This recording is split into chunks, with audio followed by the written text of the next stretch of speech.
Hello and welcome to Filmfolket's podcast. We that speaks today is Göran. Johannes. Daniel. Today's movie is Showdown in Little Tokyo. The movie in brief. Chris Kenner is a LA cop in Little Tokyo. His new partner, Johnny Morata, pursued the local Iron Claw Yakuza, who spread a new kind of meth. This matter is complicated by Kenner finding out that the leader, Yoshida, is the same man who killed his parents. It's a good summary. And I think this is a movie that I've seen multiple times when I was younger. And I remember a lot of scenes from it. Especially when there were like in the traditional Japanese house that he was supposed to have built, and also there's a lot of cheese action as we establish in this movie, and but in some way, some part of it has its charm, and the other part maybe. It was a product of its time with a lot of over-the-top action, a lot of, as we called, blood, bullets, and boobs, especially in the 80s and the 90s. So, and also some jokes. You see them like once, and then it's gonna come back later. You don't know when, but it's gonna come back. So that's also an interesting fact with this movie. Yeah, it's a cult classic. It has not aged well, I can tell you that. I've seen it multiple times, and I feel like every time I see it, I feel more irritated. But I mean, like you said, it's a product of its time. There were a lot of good action. There's action in it. There's a lot of nudity. What else? Oh, Dolph Lundgren, very stale in his acting in this movie. His dialogues are horrendous. And when he speaks Japanese, he mumbles. And it's very annoying. He clearly doesn't know it very well. He supposedly learned some, but as he has said, the rumors and general perception about his celebrityhood, that he is fluent in several languages, is basically a lie. It's he picked up a few small things during production of certain movies and nothing more. Brandon Lee, on the other hand, I felt he had more natural deliver on his lines. Still, it's not perfect. He has moments where it's not as great, but still I think he performed better than Dolph Lundgren in this movie.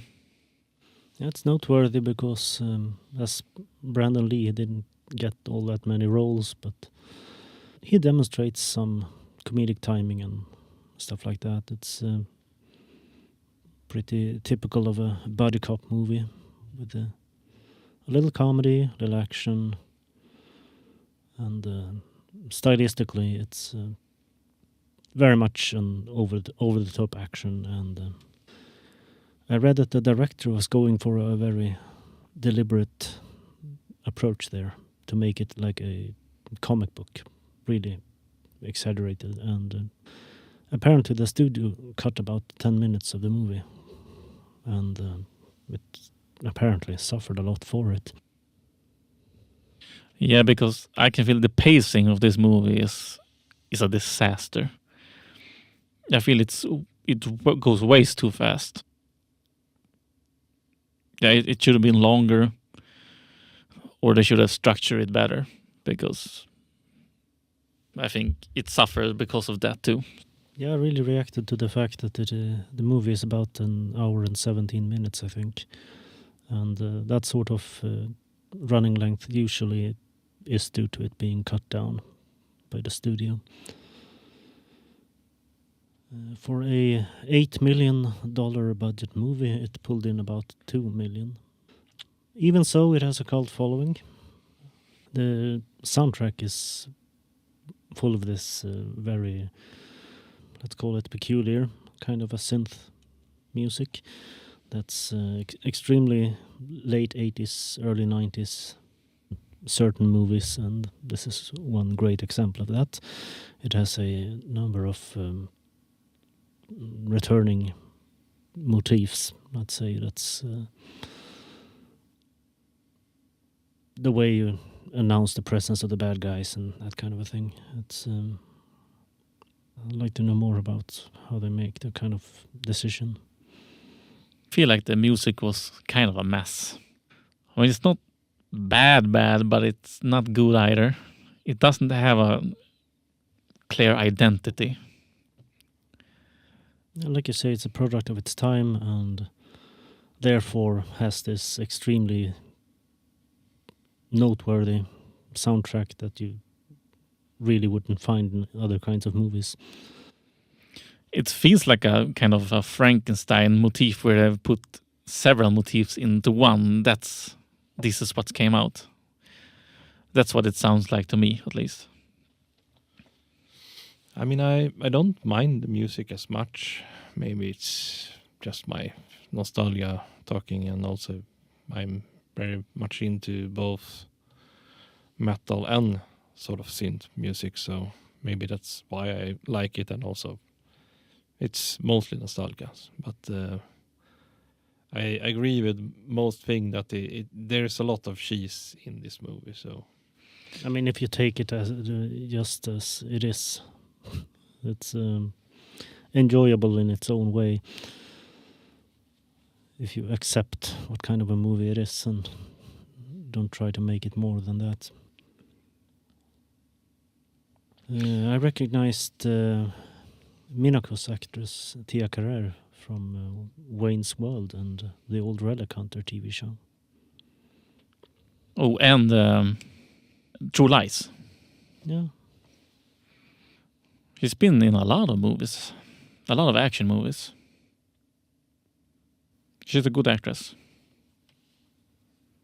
I really liked Relic Hunter when it was on TV. It was funny and corny.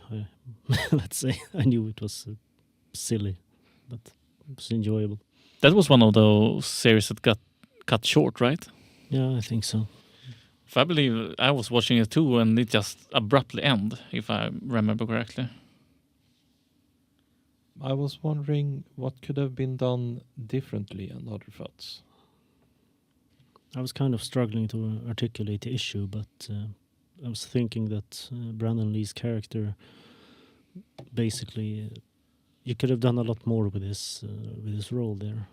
They make a whole thing out of the fact that he grew up in the San Fernando Valley and therefore basically has no connection to his half Japanese heritage. And then you have Dolph Lundgren, who has to step in because he grew up in Japan. And I mean, culturally, maybe let the Asian guy do that stuff. I don't know. It's a matter of the writing, I guess. Could have given him more importance to the scenes. Yeah, I mean, there is like I don't know where it is in Japan, but it's like in the way south of Japan that has like a lot of people that has grown up in Japan. But I mean, they could have been done it better with just taking an actor that really is from there instead of just doing it this way. But I mean, it still has its charms in many ways. I mean, these days you maybe would have cast an actual half Japanese actor, but I mean, again, product of its time. They want the big actors to do the main role, and yeah, and you gotta have Asian guy. That's basically enough for the studio. Oh, and the main bad guy, also a good actor. does bad guy roles really well. Yeah, he's pretty sinister. Good choice. Especially in Mortal Kombat. Oh yeah, he was in that. I reacted to a scene at the end where they're fighting in the street and his tattoos basically start to run because Yakuza have these very distinct body tattoos, but they were obviously painted on and started to run. And also, I mean, we don't really care about spoilers, but he gets impaled and the blade sticking out of his back is basically bent downward. That was an absolute failure of special effects. Yeah, it's a very silly movie. Enjoyable to watch, but you notice a lot of cheese in the movie. There's a lot of cool explosions. Some of the sound effects maybe haven't aged that well, but I mean it has still its charm of the product of its time. So it's not really realistic gunshots and yeah, but the explosions are believable and cool, I guess. Yeah, you have this recurring thing with the special effects, with the audio and everything. These obvious stock sound effects. Really notice the scene with in the bathhouse, the guy under the water gets struck in a way, and he makes this scream that's I know for a fact is part of a library of stock sound effects from I think 89 or something like that. Movies from 91. So they basically bought a disc with these things and put it in the movie. It's a standard affair for production. Same with the gunshots and kind of things. And for a movie with a pretty low budget, I think they did a lot with what they had. So, things that could have done better or differently. Well, like I mentioned, maybe do something bigger and different with Lee's role. Of course, that's not an option these days, but you know, Yeah. his role could have been a lot different.